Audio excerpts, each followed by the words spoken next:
The posterior superior alveolar nerve block is indicated for pain management of multiple molar teeth in a quadrant. It is helpful for a clinician to visualize depth of penetration using a probe and a safety needle.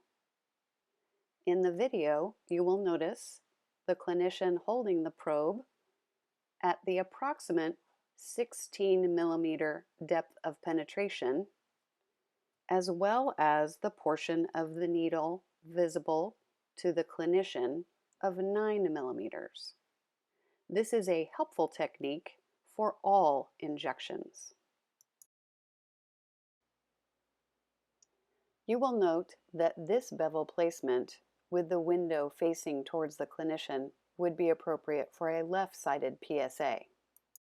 The needle pathway for the PSA nerve block is described as upward, inward, and backward. In the video, you will notice the clinician is holding a cotton tip applicator along the side of the patient's nair. This approximates a 45-degree angle for the syringe from the patient's mid-sagittal plane.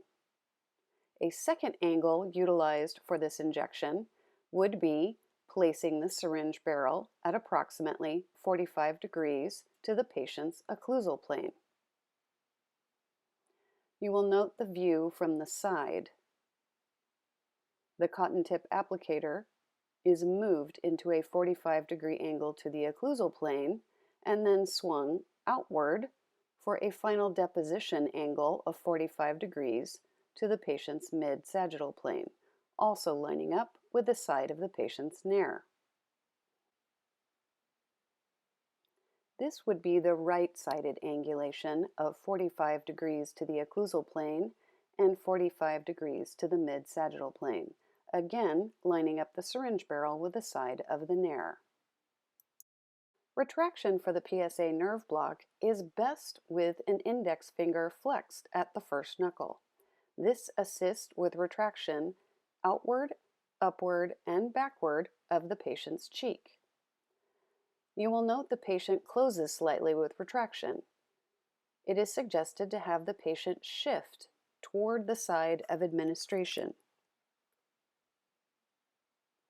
A Q-tip is used in the video to demonstrate the penetration location, which is at the distal buccal root of the second molar, at the height of the mucobuccal fold. Once the clinician has visualized extraoral landmarks, it is helpful to check the syringe for window and bevel placement. Utilizing a capped syringe with stability, move the syringe towards the patient's face to the ultimate penetration site and angle. Check for large window visibility and bevel placement towards bone.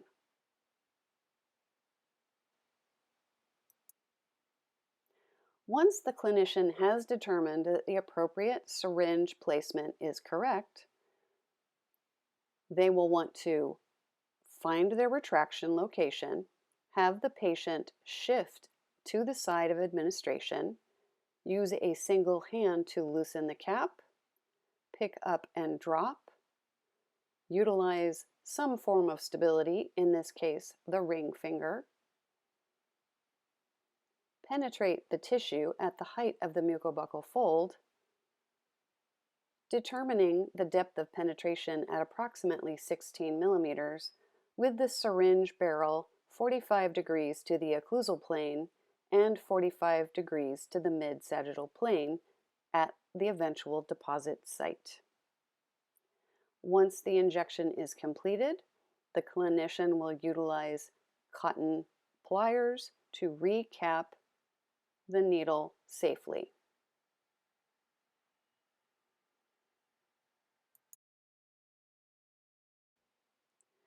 Extended verbals for the PSA nerve block.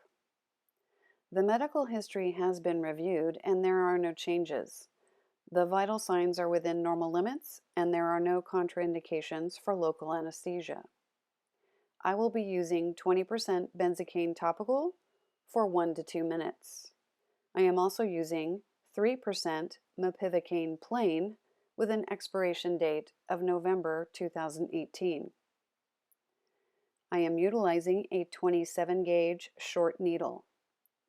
The injection will be the posterior superior alveolar nerve block. This will anesthetize the pulpal of the molars, potentially minus the mesial buccal root of the first molar, and includes the buccal soft tissue of the affected teeth. The insertion site is at the height of the mucobuccal fold distal to the zygomatic process at the distobuccal root of the second molar. The approximate depth of penetration is 16 millimeters. The deposit site is the PSA foramina. The landmarks include the zygomatic process and PSA foramina.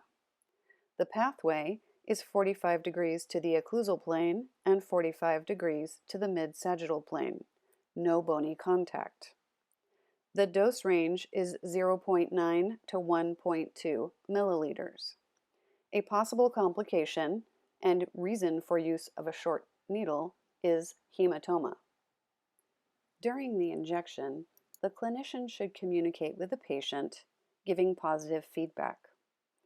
They should also communicate with the faculty, stating when they have reached their landmark, and also stating when they are aspirating and the results of that aspiration twice. That would sound like aspirate negative, rotate, aspirate negative. Please also note when you are ready to start depositing your solution.